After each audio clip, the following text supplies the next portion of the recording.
یہ بڑی یہاں پر بات ہائی لائٹ ہوئی ہے نیٹ کے اوپر. اس نے کسی شیعہ اس کی انہوں نے جناب دوسرے دن لگا دیے دائیں بائیں, ہار گیا بھائی شیعہ ہار گیا, ہار گیا بھائی شیعہ ہار گیا. تو شیعہ تو وہ نہیں, چند لوگ ہیں انہوں نے جب دائیں بائیں دیکھا انہوں نے کہا یار اسلام کا تو ہمارا بندہ ہی کوئی نہیں ہے جس کے ساتھ تو نے مناظرہ کیے. وہ بعد میں جب یہ آپس میں ان کی گڑبڑ ہوئی تو پھٹے, تو اس نے پتا آپس میں پھیٹا پڑا تو ان کو پتا چلا جی کہ اس نے اپنے ہی لڑکے کو تھوڑے بہت ان کے دلائل وغیرہ رٹوا دیے ہوئے تھے. تو ایک ہی جو ہے نا قریب قریب یہ نیٹوں کے اوپر بیٹھ کر تو یہ جناب ایک کمرے میں ایک بیٹھا ہوا ہے, دوسرے کمرے میں دوسرا بیٹھا ہوا ہے, اور نیٹ کے اوپر یہ جو مناظرہ کر رہے ہیں. تو لوگوں کو بدوٹ بنایا جا رہا ہے, پاگل بنایا جا رہا ہے کہ جناب دیکھو جی شیعہ کے ساتھ مناظر ہو گیا.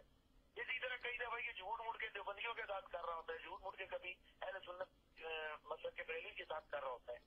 تو الحمدللہ یہ مجھے بھی بڑا اس نے کہا جی نیٹ پہ کریں گے, نیٹ پہ میں نے کہا مناظرے نیٹ پہ بڑے دھوکے ہو سکتے ہیں. اور آپ لوگوں نے شاید وہ سیریز میں دیکھا ہوگا کہ یہ نیٹ یوز کرتا رہے پورے مناظرے میں, یعنی اپنے لوگوں کو اس نے ٹیم پوری بٹھائی ہوئی تھی کہ جو حنیف رشید دلائل تھے. تو چونکہ جیسے میں ٹرن ختم ہوتی تو یہ کوئی نہ کوئی رولا ڈال دیتا, تو 15-20 منٹ کے بعد یہ کہتا اچھا جی اب چلیں اب شروع کرتے ہیں جی. تو ہمیں سمجھ نہ آتی ہے کیوں رولا ڈالتے ہیں ہر دفعہ. تو بعد میں ہمارے لڑکوں نے اس کی چوری پکڑی کہ یہ تو نیٹ کے اوپر جواب لے رہا ہے لوگوں سے, وہ جو مولوی اس نے اپنے بٹھائے ہوئے تھے باہر سے, اس کے باوجود اس سے جو ہے نا وہ بات نہیں بن سکی ہے. الحمدللہ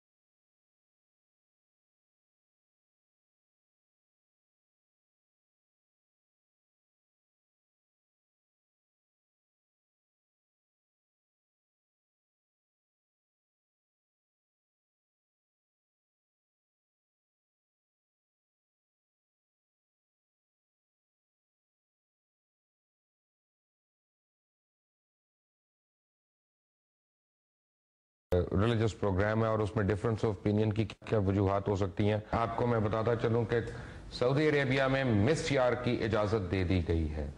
مسیار اگر آپ نہیں جانتے تو یہ ٹیمپرری میرج کی بات کر رہے ہیں کہ آپ اگر چھٹیوں پہ کہیں جا رہی ہیں تو آپ نے ایک عورت سے شادی کر لی اور اس کو آپ واپس آئے اور آپ نے اس کو طلاق دے دی, اور اس کے لیے آپ کے اوپر کوئی بائنڈنگ نہیں ہے کہ آپ جو ہے وہ اس کو پیسے دیں یا آپ اس کا خیال رکھیں, بلکہ اس کا انہوں نے جو حل نکالا ہے وہ یہ نکالا ہے کہ وہ عورت اپنے ماں باپ کے گھر میں رہے گی یا اپنے گھر میں رہے گی, اور اس کا میاں جو ہے وہ دن میں یا کئی دن میں جب بھی اس کا دل کرتا ہے وہ اس کے پاس جائے گا اور تھوڑی دیر کے لیے یا چند گھنٹے کے لیے, اس کے بعد وہاں سے وہ چلا جائے گا. نہ اس نے اس کو کچھ دینا ہے, نہ اس کی کیئر ٹیکنگ کرنی ہے, نہ کچھ کرنی ہے.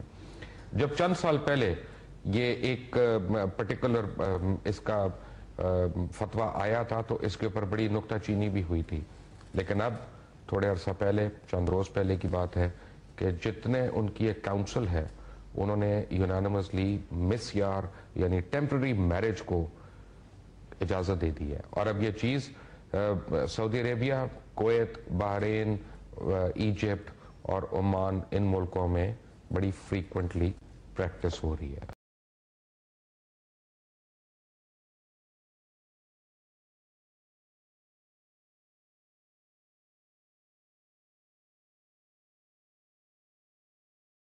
بعد الوفاة فما ماتت مآثره لدينا وأفضال علينا سابقات عن ملذات الحياة وذي الخير.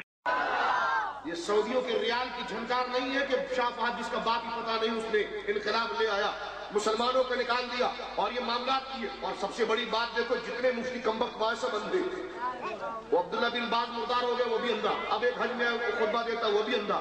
میں بڑا حیران ہوں. آپ ذرا عقل سے سوچئے, ناراض مت ہوئیے گا, اندھے کا علم تو پڑھے ہوئے کی بات ہوتی ہے نا, اندھا خود کو نہیں پڑھ سکتا, وہ جو اس کو سنایا جائے گا اسی کو پڑھے گا.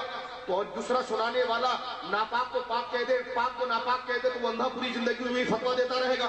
ابے جب تمہاری حکومت اتنی بڑی ہے, تمہیں کوئی آنکھ والا مفتی نہیں ملا, مفتی ملا بھی تو اندھا ملا, اس لیے کہ اسلام کو الٹی چھری سے کاٹنا تھا.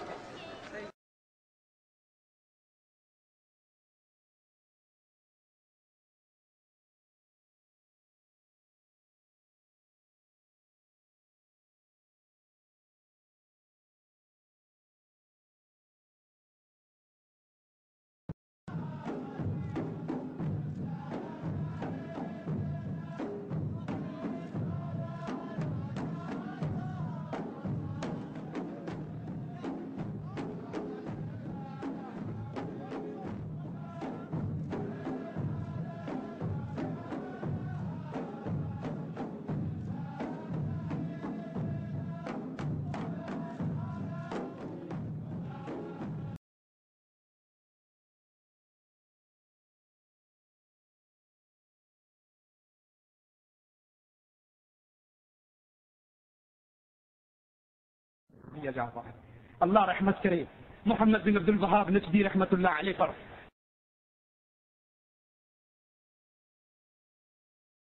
دیا جاتا ہے. اللہ رحمت کرے محمد بن عبد الوہاب نجدی رحمت اللہ علیہ پر، جنہوں نے لا الہ الا اللہ کے آوازے کو اس پاک سرزمین سعودی عرب سے بلند کیا. محمد بن سعود سے اللہ راضی ہو.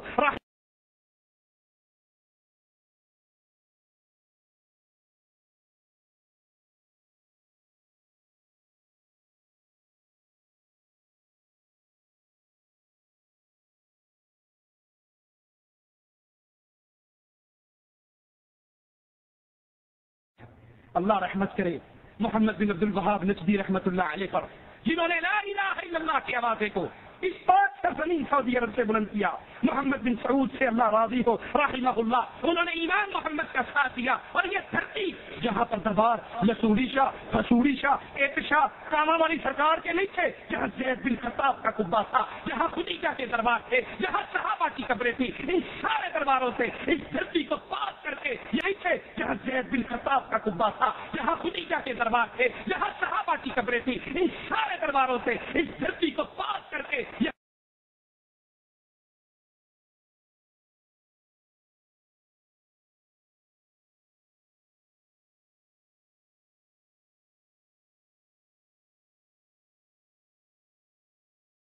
زید بن خطاب کا قبہ تھا، جہاں خدیجہ کے دربار تھے، جہاں صحابہ کی قبریں تھی، ان سارے درباروں سے اس دھرتی کو پاک کر کے یہاں